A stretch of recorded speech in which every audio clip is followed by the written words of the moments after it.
और ब्रिटेन की रानी का आना ये आपके देश की राजनीतिक गुलामी का एक प्रतीक है। और शायद ये सच ही है। ब्रिटेन की रानी जब हिंदुस्तान में आई है, आप में से बहुत कम जानते हैं कि ब्रिटेन की रानी हिंदुस्तान की नागरिक है।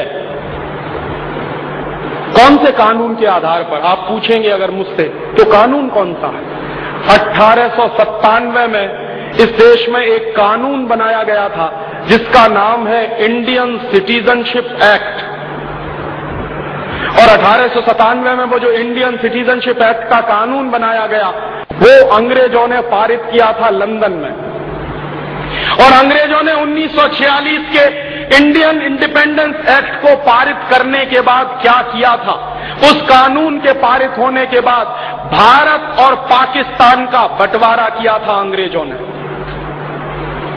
बहुत कम लोग ये जानते हैं कि हिंदुस्तान और पाकिस्तान का बंटवारा अंग्रेजों ने किया था, बाकायदा कानून बनाकर। और उस कानून का नाम है इंडियन इंडिपेंडेंस एक्ट। और उस कानून की प्रस्तावना में, प्रियम्बुल में बहुत साफ साफ लिखा है कि इस कानून के लागू होने के बाद भारत और पाकिस्तान दो डोमिनियन स्टेट्स बनेंगे।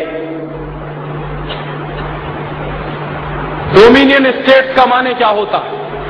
एक बड़े राज्य के अधीन छोटा राज्य। डोमिनियन स्टेट्स का अगर शब्द अर्थ जानना चाहे तो चैम्बर्स की डिक्शनरी खोल लीजिए, ऑक्सफोर्ड वाली खोल लीजिए, दुनिया की किसी भी अंग्रेजी किताब की डिक्शनरी खोल लीजिए। डोमिनियन स्टेट्स का माने एक बड़े स्टेट के अधीन एक छोटा राज्य। माने हम, भारत और पाकिस्तान 1946 के उस कानून के आधार पर डोमिनियन स्टेट्स बनाए गए हैं, ना कि इंडिपेंडेंट नेशन। और डोमिनियन स्टेट्स और इंडिपेंडेंट नेशन में बहुत फर्क है। और हम डोमिनियन स्टेट्स हैं किसके? हिज हाईनेस माने यूनाइटेड किंगडम की रानी, उसके हैं हम डोमिनियन स्टेट्स। 1946 का इंडियन इंडिपेंडेंस एक्ट भी बाजार में मिलता है, आप खरीद लीजिए, वो भी 10 रुपए का आता है। उस कानून को पूरा पढ़े या न पढ़े, उसका प्रियम्बुल पढ़ लीजिए, आपकी आंखें खुल जाएंगी कि क्यों ब्रिटेन की महारानी का नाम हिंदुस्तान के राष्ट्रपति के नाम के ऊपर है। इसका जवाब मिलता है 1946 के इंडियन इंडिपेंडेंस एक्ट के कानून। और अगर 1946 के इंडियन इंडिपेंडेंस एक्ट के कानून में हिंदुस्तान और पाकिस्तान दो डोमिनियन स्टेट्स बने हैं, तो हम इंडिपेंडेंट नेशन कहां हैं फिर? तब आजाद कहां हैं हम? और शायद आप में से बहुत कम लोग जानते हैं कि हिंदुस्तान की जो एंट्री है कॉमनवेल्थ कंट्रीज में, तो कॉमनवेल्थ में हमारी entry as a British dominion करके है, ना कि इंडियन रिपब्लिक के नाम से है। और ये इतना गंभीर प्रश्न है, ये गंभीर प्रश्न हिंदुस्तान की आजादी के समय उठाया जाना चाहिए था। और कुछ लोगों ने उठाया भी था, लेकिन उनकी बात को किनारे कर दिया गया, क्योंकि उस जमाने के जो बड़े नेता थे उनको सत्ता की और कुर्सी की वैसी ही भूख थी जैसी आज सीताराम केसरी को है। मैं आपसे बहुत विनम्र शब्दों में कह रहा हूं कि पंडित नेहरू के मन में जितना लालच था कुर्सी का और सत्ता का, वो उतना ही है जितना सीताराम केसरी के मन में है। कोई फर्क नहीं है। पंडित नेहरू एक मिनट भी प्रधानमंत्री पद की कुर्सी मेरे हाथ से चली जाए इसके लिए तैयार नहीं थे। और इतिहास इस बात को अभी खोदेगा किसी दिन, तो जवाब मिलेगा कि हिंदुस्तान में सरदार पटेल के नाम पर कांग्रेस में जब वोट पड़ा था, कांग्रेस वर्किंग कमेटी की मीटिंग हुई थी और कांग्रेस वर्किंग कमेटी की मीटिंग में यह फॉर्मूला निकाला गया था कि कांग्रेस के तमाम प्रदेशों के अध्यक्ष जिस नाम पर वोट डालेंगे वही आदमी हिंदुस्तान का पहला प्रधानमंत्री बनेगा। और इसका फॉर्मूला कैसे बनाया गया था कि जिस आदमी के नाम पर सबसे ज्यादा वोट पड़ेंगे वो कांग्रेस का प्रेसिडेंट बनेगा और कांग्रेस का प्रेसिडेंट ही हिंदुस्तान का प्राइम मिनिस्टर बनेगा। ये फॉर्मूला कांग्रेस वर्किंग कमेटी ने निकाला था और उस फॉर्मूले के आधार पर वोट डलवाए गए थे। और उस जमाने में कांग्रेस में 15 प्रदेश अध्यक्ष थे और 15 प्रदेश अध्यक्षों ने जब वोट डाला तो उनमें से 14 वोट सरदार पटेल के पक्ष में पड़े थे, 1 वोट पंडित नेहरू के पक्ष में पड़ा था सिर्फ। और जब पंडित नेहरू के पक्ष में 1 वोट पड़ा तो पंडित नेहरू हार गए और सरदार पटेल जीत गए। तो कांग्रेस वर्किंग कमेटी के फॉर्मूले के आधार पर सरदार पटेल को कांग्रेस का अध्यक्ष बनाना तय हुआ और सरदार पटेल जब अध्यक्ष बनेंगे तो वही हिंदुस्तान के प्रधानमंत्री बनेंगे, ये भी तय हुआ। तब उस समय पंडित नेहरू ने कितनी गद्दारी का काम किया उसकी एक घटना मैं आपको सुनाता हूं। बहुत कम लोग जानते हैं कि जिस आदमी को आप चाचा नेहरू कहते रहे उसने सारे देश को कैसे बेचा है, उसकी आप घटना सुनिए। तो पंडित नेहरू के चरित्र में और सीताराम केसरी के चरित्र में आपको कोई फर्क नहीं समझ में आएगा। हुआ क्या, जब सरदार पटेल वोट जीत गए 14 वोटों से, मैसिव मेजॉरिटी से, तो तय हो गया कि अब तो कांग्रेस के प्रेसिडेंट सरदार पटेल बनेंगे और पंडित नेहरू हार गए, जमानत जब्त हो गई। कारण क्या था, पंडित नेहरू को कांग्रेस में कोई पसंद नहीं करता था। ये सबसे बड़ा सच है, कांग्रेस में कोई पंडित नेहरू को पसंद नहीं करता था। क्यों? उसका कारण था कि पंडित नेहरू चुरूट भी पीते थे, सिगरेट भी पीते थे और लेडी माउंटबेटन के साथ उनके जो संबंध थे उनके बारे में कांग्रेस का बच्चा बच्चा जानता था। नेहरू जैसा चरित्रहीन व्यक्ति इस देश में शायद ही कोई दूसरा होगा, ये मैं कह रहा हूं। और उस कन्विक्शन के आधार पर जो नेहरू के बारे में जानकारियां मुझे मिली, और आप अगर ये जानकारियां देखना चाहें तो मेरे पास ऐसे 4 फोटोग्राफ हैं जो पंडित नेहरू की धज्जियां उड़ा सकते हैं इस देश में। उनमें से 2 फोटोग्राफ तो अभी छप चुके हैं। आपने अगर 15 अगस्त 1997 की इंडिया टुडे पढ़ी हो और नहीं पढ़ी हो तो जरूर खरीद लीजिए, कहीं से मिल जाए तो।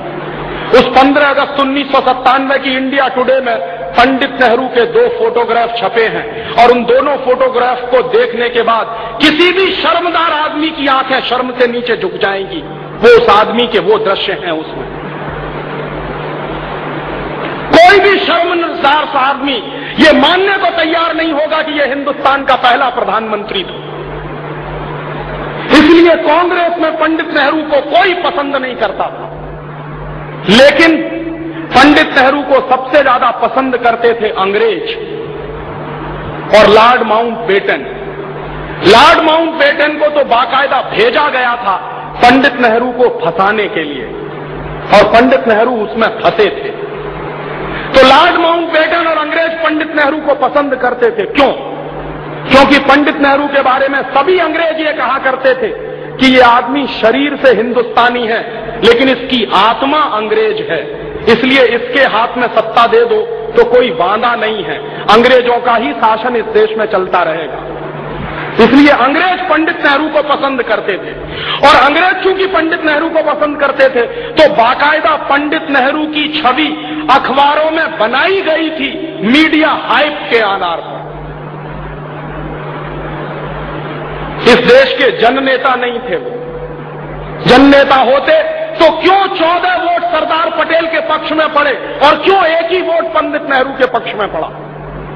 और जब पंडित नेहरू ने समझ लिया और देख लिया कि अब दाल गलने वाली नहीं है, मैं चुनाव भी हार गया हूं, कांग्रेस वर्किंग कमेटी में मेरी मेजॉरिटी भी नहीं रही है, तो पंडित नेहरू गए गांधी जी के पास। और ये गांधी जी की जीवन की सबसे ब्लंडर मिस्टेक मैं मानता हूं जो हुई।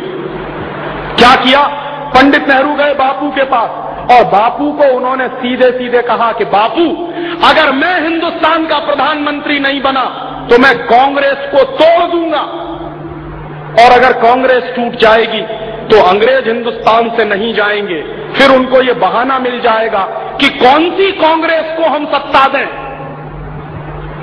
जो कांग्रेस पंडित नेहरू वाली है उसको सत्ता दें या जो पंडित नेहरू के बाहर की कांग्रेस है उसको सत्ता दें। तो बापू पंडित नेहरू की इस ब्लैकमेलिंग के शिकार हुए और बापू ने पर्सनल चिट्ठी लिखी। वो पर्सनल चिट्ठी गांधी जी के रिकॉर्ड्स में है, आप चाहें तो देख सकते हैं। गांधी वांग्मय के 100 अंक हैं जो भारत सरकार ने छापे, और गांधी वांग्मय के 100 अंकों के जो लास्ट फेज के अंक हैं उनके आधार पर एक किताब छपी है जिसका नाम है पूर्ण आहुति, और प्यारे लाल जी ने वो किताब लिखी है। प्यारे लाल जी गांधी जी के सेक्रेटरी हुआ करते थे, तो प्यारे लाल जी ने पूर्ण आहुति में वो चिट्ठी छापी है जो गांधी जी ने पटेल को लिखी थी। क्या चिट्ठी है कि सरदार पटेल, मैं जानता हूं कि तुम जीत गए, लेकिन नेहरू को प्रधानमंत्री बनाना है, इसलिए मैं चाहता हूं कि तुम वापस ले लो अपना नाम। सरदार पटेल ने बापू से सीधे मिलकर कहा कि बापू, ये आपकी अगर अंतरात्मा है तो मैं तो हमेशा आपका सेवक रहा हूं, आप कहते हो तो मैं अपना नाम वापस ले लेता हूं। और सरदार पटेल ने इतनी दरिया दिली दिखाई, गांधी जी ने उनसे यही कहा था कि नेहरू इस समय सत्ता के मद में अंधा हो गया है और कांग्रेस को तोड़ने की बात कर रहा है, और अगर इस समय कांग्रेस टूट गई तो अंग्रेज जाएंगे नहीं, उनको बहाना मिल जाएगा कि हिंदुस्तान में हम कौन सी कांग्रेस को सत्ता सौंपें, कौन सी कांग्रेस को ना दें। इसलिए अंग्रेजों को ये बहाना ना मिलने पाए, कांग्रेस ना टूटने पाए, तो मैं तुमसे अनुरोध कर रहा हूं कि तुम तुम्हारा नाम वापस ले लो। तब सरदार पटेल ने अपना नाम वापस लिया और इस तरह पंडित नेहरू हिंदुस्तान के प्रधानमंत्री बने। किस तरह की चालबाजी से हिंदुस्तान का पहला प्रधानमंत्री अपने पद तक पहुंचा, आप सोचिए जरा। इससे कम चालबाजियां आज चलती हैं क्या कांग्रेस में? ऐसी ही चालबाजियां तो आज चलती हैं कांग्रेस। ये कांग्रेस का चरित्र है, चालबाजियां करने का कांग्रेस का चरित्र है, और उसी चरित्र में से ये पार्टी निकली है। और इसलिए इस पार्टी को अपने सत्यानाश और दुर्दिन देखने पड़ रहे हैं हिंदुस्तान में। ये वही पार्टी है जो 1885 में बनी थी, और इस पार्टी के बनने का इतिहास भी गजब का है। आप में से बहुत कम लोग जानते हैं